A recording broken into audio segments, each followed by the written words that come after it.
Susi Pujiastuti menjadi buah bibir sejak diumumkan oleh Presiden Joko Widodo sebagai Menteri Kelautan dan Perikanan. Wanita kelahiran Pangandaran, Jawa Barat ini tampil apa adanya. Moh jaga citra. Sebagian orang menyebutnya nyentrik. Namun Susi dianggap orang yang tepat untuk menakhodai Kementerian Kelautan dan Perikanan lantaran ia sudah lebih dari 30 tahun bergelut di dunia perikanan. Sang menteri juga penuh kejutan. Ia memajukan jam kerja di lingkungan Kementerian Kelautan dan Perikanan menjadi pukul 7 pagi. Tujuannya agar karyawan di kementeriannya lebih cepat pulang dan punya waktu lebih banyak dengan keluarga. Harus kampanye Nomo sumber protein untuk bangsa Indonesia. Di masanya pula digagas Hari Ikan Nasional yang kali pertama ditetapkan pada tanggal 30 November. Lewat acara ini, sang menteri mengampanyekan masyarakat untuk lebih banyak mengonsumsi ikan.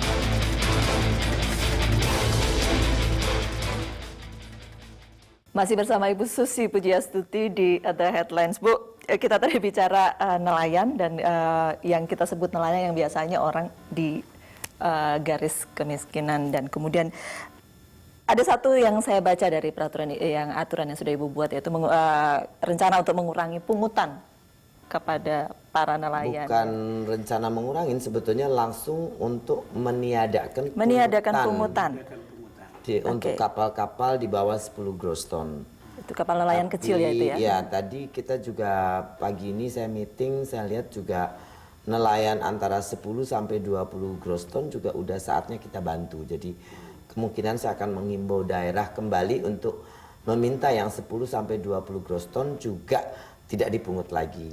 Selama ini memang dasar untuk memungut itu apa sih, Bu? Kan ada retribusi Pak daerah, izin-izin apa gitu kan. Di kita kan hampir semuanya berizin, Mbak. Nah, jadi mereka tidak perlu lagi izin-izin, itu yang saya minta. Dan kepatuhan untuk melaksanakan itu saya kaitkan dengan rencana program kita untuk daerah mereka. Jadi kalau mereka tidak mau cope with our requirement, ya tidak bisa ini, tidak bisa itu, tidak bisa. Saya tidak mau bikin program untuk bantuan mereka. Itu kan mengandaikan sinergi dengan kepala daerah-daerah. Ya. Pelaksanaannya gimana? Saya kondisikan, kan mereka pasti perlu program untuk development baik perikanan, tangkap atau budidaya atau yang lain-lain. Saya kaitkan program-program departemen kita dengan compliance mereka atas keinginan kita membantu keberpihakan kita kepada nelayan-nelayan kecil tadi, Pak.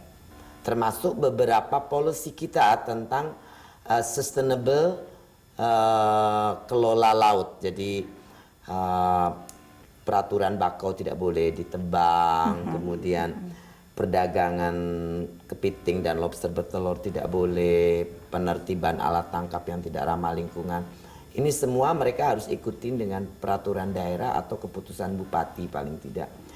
Nah, kalau mereka tidak mau compliance dengan itu, kita juga tidak mau membantu program-program. Oh, jadi itu dari polisi anggaran gitu ya kira-kira ya? Kurang lebih seperti itu, Pak.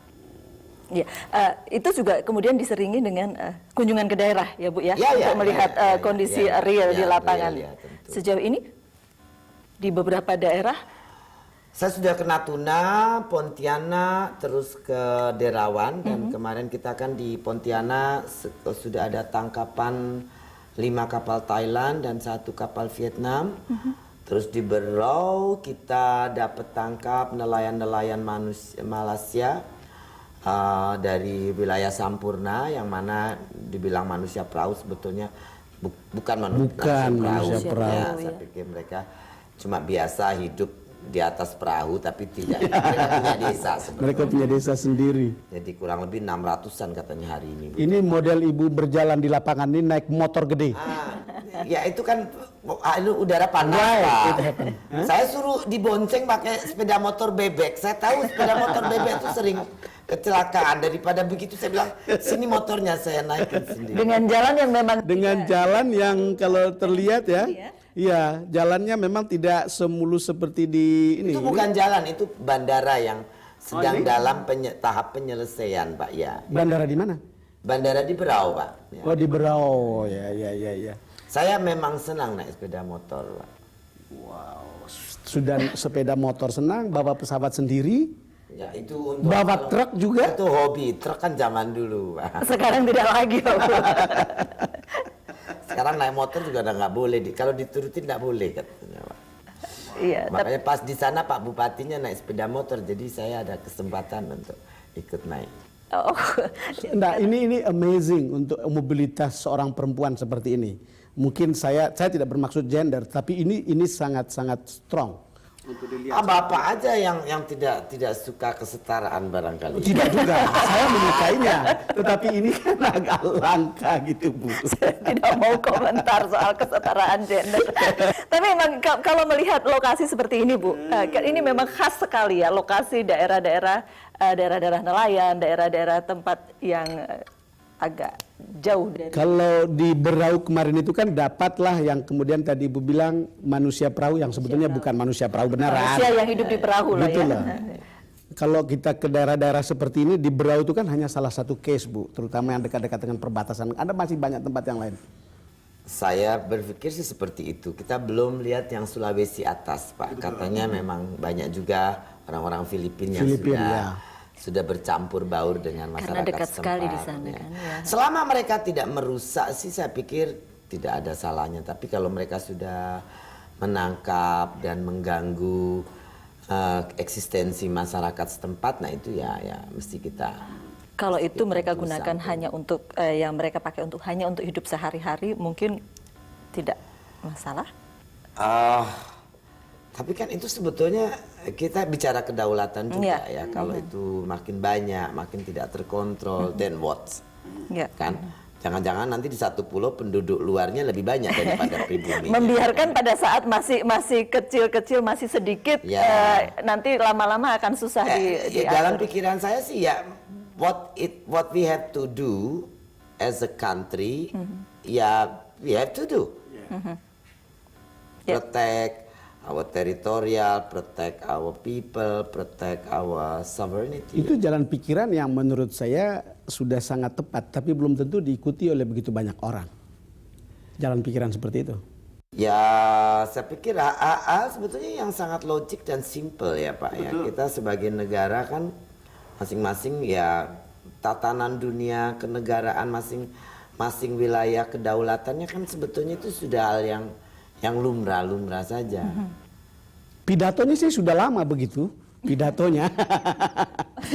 Masalahnya kemudian kalau dikaitkan dengan sarana Itu dan betul. kalau tadi Ibu katakan bahan bakarnya hanya cukup untuk 2 bulan misalnya, untuk 60 hari begitu untuk 1 Ya, tahun. mungkin Itu karena kan satu selama hal ini yang persoalan seperti ini juga tidak pernah kelihatan, Bu. Jadi mungkin pemerintah menyiapkan budget sedikit untuk hal seperti ini karena mungkin tidak kelihatan. Ya, yang kembali tadi bahwa pikir laut kita yang begitu luas tuh karena tidak kelihatan ya kita pikir tidak luas gitu. Padahal kita ini kan panjang lautnya nomor 2 terbesar terpanjang di dunia. Atau karena terlalu luas sekali sehingga orang sudah berpikir oh ya ada laut sekian, ada ikan banyak dan orang tidak Orang kan tidak gajah di berpikir. pelupuk mata enggak kelihatan. Gak ada di pelupuk mata. Karena menutupi kelopak itu karena bukan. Ini cerita tentang kemungkinan dan ketidakmungkinan, Bu. Kalau lihat sebegitu luasnya. Dan kemudian Ibu berdiri di sini dan duduk di posisi ini, lalu kemudian kita semua terkejut. Oh iya. Ibu nggak percaya bahwa banyak orang bisa terkejut karena itu? Ya karena selama ini tidak pernah lihat, Pak. Jadi tidak pernah menyadari, never really think that wow, that existing actually.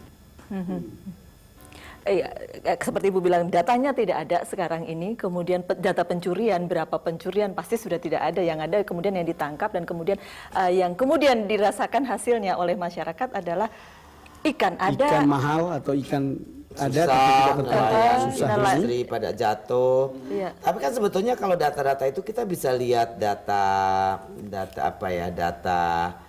misalnya Thailand tuh berapa persen wilayah kita lautnya. Ekspornya dia berapa kalinya kita. Mana mungkin itu So, terjadi apa? gitu ya.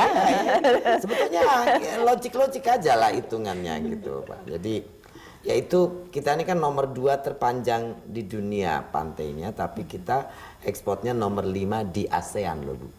Enggak, kalau Thailand dia akan bilang bagaimana itu bisa dapat Laut Cina Selatan katanya. Laut Cina Selatan luasnya berapa, Pak? Oh iya, tidak besar juga, tapi itu juga diawasi ketat gitu banyak orang kan. juga banyak orang Tiongkok, banyak orang Vietnam toh di situ. Tapi kualitas ikan kita baguskah? Oh pasti Ibu, pasti. Apalagi pantai Indian Oceans. Nah, jarang, kita kan tidak punya industri besar-besar yang begitu merusak lingkungan.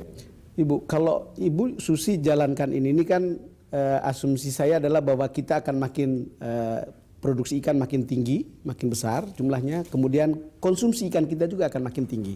Yang sebelum ini katanya tidak seberapa tinggi, bahkan kalah jauh dengan Malaysia.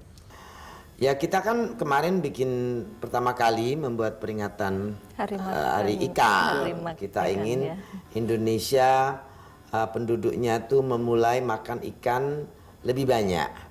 Jangan hanya karbohidrat saja, Pak. Karbohidrat kan malah bikin ngantuk orang. Betul. Ya, jadi banyak saya penyakitnya pikir, juga. Ya, jadi kalau ikan kan berprotein tinggi, juga katanya mengandung omega, very good untuk AQ, dan persaingan single market ASEAN atau globalisasi pasar kan itu akan menuntut persaingan bukan cuma bisnis tapi juga sumber daya manusia, manpower ya Pak ya. Kalau manusia kita tidak unggul lah gimana? Nah untuk membuat manusia unggul ya makan ikan. Nah ikan di sini sekarang ini kita kan lebih banyak. Kalau ikan budidaya Pak, sekarang ini persoalan dengan budidaya adalah kita nih import pakan masih banyak. Jadi 80% dari harga ikan budidaya itu ada di pakan importnya. Kalau di laut kan kita tidak usah pelihara. Kita tidak usah kasih makan, jaga saja. Kita tidak usah beli vitamin untuk ikan itu atau kasih antibiotik. Cuma jaga, kita lestarikan yang benar. Dan itu akan menjadi sumber hayati, protein hayati yang luar biasa untuk penduduk kita yang begitu dan besar. mungkin tidak berkesudahan ya. Dan tidak berkesudahan. Jadi intinya cuma satu, kerja sekali, mudah menjaga. Iya, ngomongnya Kalau gampang. Kalau ya tapi daripada budidaya Pak, budidaya tuh kita harus urus, harus bikin power plant, harus beli pakan, import lagi pakannya. Kemudian harus dikasih obat kalau sakit, harus dikasih vitamin untuk lebih cepat tumbuh kan. So complicated and so many things. Tapi itu juga mesti kita lakukan untuk membuat ketahanan pangan kita makin kuat. Ya. Tapi yang utama 2/3 wilayah kita nih air. Benarlah Kus Plus dulu nyanyi Bu. Bukan lautan, tapi kolam susu. Memang Pak. Tapi itu jauh sebelum illegal fishing ada. Setelah illegal fishing ada, nelayan jauh-jauh cari ikan juga susah dapat Pak. Ya. Pak Bupati Natuna cerita sama saya mau makan ikan kerapu saja susah di pinggir pantai katanya. Dapatnya ikan tongkol saja, ikan murah katanya. Karena yang kerapu dan yang bagus-bagus sudah lari ke tempat yang lain. Ibu, kita akan bicara lagi sesudah ini. Kami akan kembali untuk Anda sesaat lagi.